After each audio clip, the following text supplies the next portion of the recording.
Good evening and welcome back to Wednesday in the Word at Trinity Gardens Church of Christ. My name is Michelle Risano. I'm a licensed clinical social work supervisor, a mental health professional, a keynote and motivational speaker, a mental health consultant, and trainer. I'm really passionate about working with individuals that are struggling to find balance in their daily lives because they are struggling with maybe work-life balance, mental health challenges, anxiety, depressed mood, trauma. One of the things that I think is amazing is being able to sit and watch an individual's lights come back on in their eyes after they have been so beaten down and depressed and hopeless at times. The name of my private practice is Array of Hope, LLC. And I'd like to share a little bit about why I named my practice Array of Hope. I remember as a little child growing up in the church, struggling deeply after my father was murdered at the age of 12. And I didn't know what to do with all of those feelings. I didn't know what they were. I just know I felt bad. I didn't have anyone to talk to. After we buried my dad, no one ever really talked about it again. Everybody just went on with their lives. And my dad was my everything. He was my provider. He was my protector. He was the one person that I felt like loved me for me and saw the real me. And after he died, I struggle with what I now know was grief that caused me a lot of low moments, a lot of depression, a lot of self-hate. There was even a time that I didn't want to live anymore. As a little girl, I remember going into the bathroom and taking these aspirin and deciding I'm going to take these pills because I want to go be where my daddy's at because nobody's here for me. Nobody loves me. I didn't really get along with my mom. I grew up in a household where my mother had grown up in the church and my daddy was what we call a Christmas, Mother's Day, and Easter Christian. He visited on those days. His mother, my grandmother, grew up in the church too, but he just wasn't actively participating in the church. And I loved being with my daddy. And so sometimes he would allow me to hang out with him and not go to church with my mom. And I was scrutinized by my mom and by her siblings. And so I felt like after my dad passed, I was just this sitting duck, the black sheep of the family. Never felt like I fit in. And we didn't have, to my knowledge, mental health challenges at that time in my family. I would later find out that we had some depression, some bipolar, all of those things. But my mental health challenges didn't come from clinical imbalances in the brain. They came from being in an environment where I felt alone, isolated, surrounded by people, but I always felt alone, like I didn't fit in. And so I remember I was about 13. My dad was murdered when I was 12, and I was just needing some support, some connection, some love. And I decided that I was going to kill myself. I was going to take these aspirin. That's all I had at the time. And I didn't know if they were going to kill me or not. But anyway, I went in this bathroom, our little 3-bedroom, 1-bath home. And I went in there and I decided, it might hurt. What if I don't die? And I decided I was going to stage my suicide so that I could get some love and affection from my mom. And so I took about 3 or 4 pills and then I laid out on the floor and put the pills on the side. And like clockwork, I knew someone would be needing to use the restroom, and my brother came in and he used a knife and he pried open the door because I wasn't answering, and he began yelling, Mama, Shell is dead. And as I lay there on the floor expecting that my mom would come in and pick pick me up and hug me and tell me how much she loved me, I was very disappointed because that didn't happen. My mother came in and she said, this girl is always seeking attention. And she went and got a belt and she came back and she whipped me. And she said, well, she's crying, she's alive. And she walked away and she was angry. And that broke me because it was at that point that I knew that I really was all alone. And so I had this deep-rooted sadness and hopelessness inside of me that I did not know what to do with. And so it led me down a path where I acted out often as a means of survival, right? I am going to hurt you before you hurt me. So I was always very combative. I was unable to accept love. I felt rejected, and so I started to close myself off over and over again. And I was really challenged for many years until I met someone that really was able to look at me and say, I see your heart through your eyes. I see that you are bruised in your spirit. And that did something to me. It did something to me and made me want to seek help. And in my doing that, I had this desire that one day I'm going to be so good. I'm going to be okay. I'm going to be loved. And when I do, I'm going to help other people. And so A Ray of Hope, that was a song. It was a song that I used to sing every single night, singing myself to sleep, to just give myself hope, to wake up the next day, to keep going the next day. And ironically, it was a song that was sang in the church that I grew up in.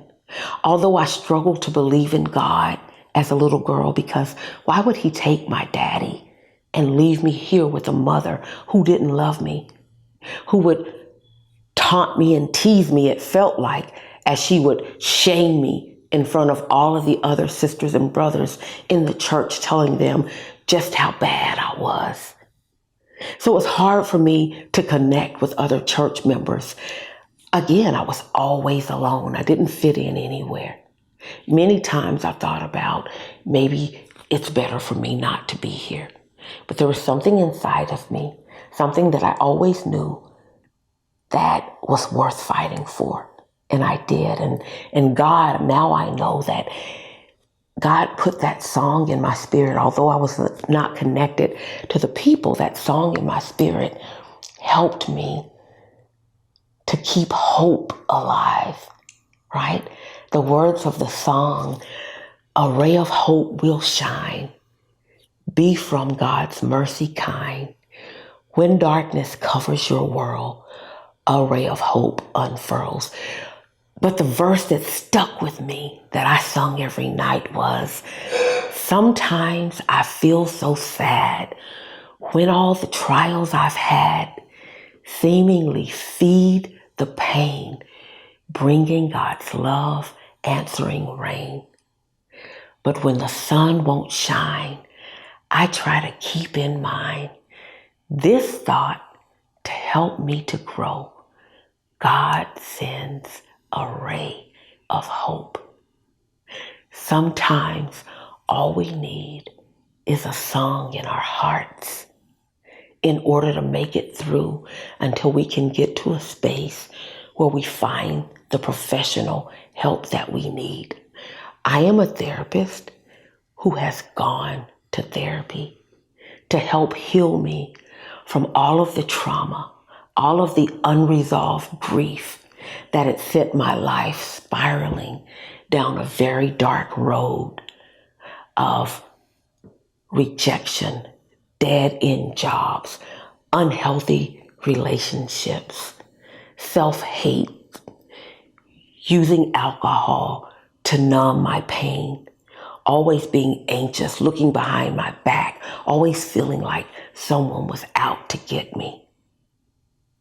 And so I encourage you today, I invite you today to not assume that the behaviors that you see are always exhibited because someone is being bad, right?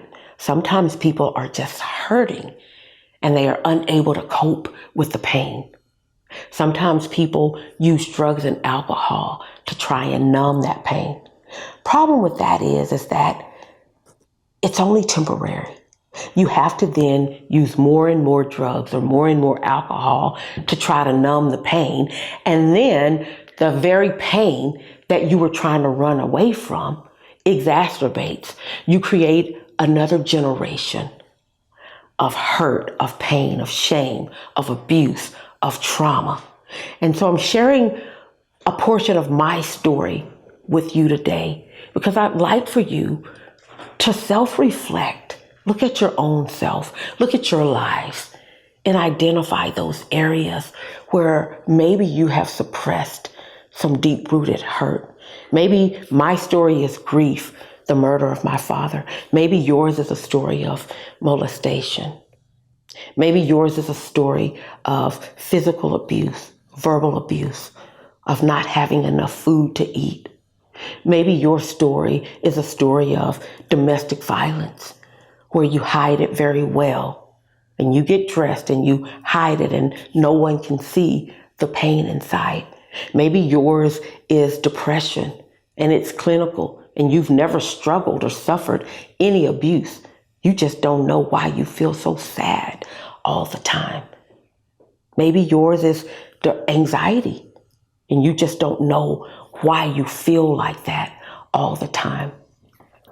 I remember working with special needs adults and children, and this was almost 20 something years ago. It was one of the jobs that I did not want, that I hated. I don't want to be in here working with special needs adults and children, changing their diapers, they're drooling, but it ended up being the place that God sent me to heal.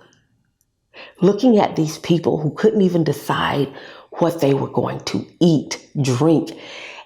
And one of the things they exuded was joy. It's one of the things that we didn't talk about when I talked a little bit about mental health is intellectual and developmental disabilities. That's where people are diagnosed with autism, profound mental retardation, right? Asperger's syndrome. All of those things. And it's something that we'll do a deep dive into later, but I'll never forget working in that place and remembering how these clients made me feel. And I learned so much there working under a psychologist.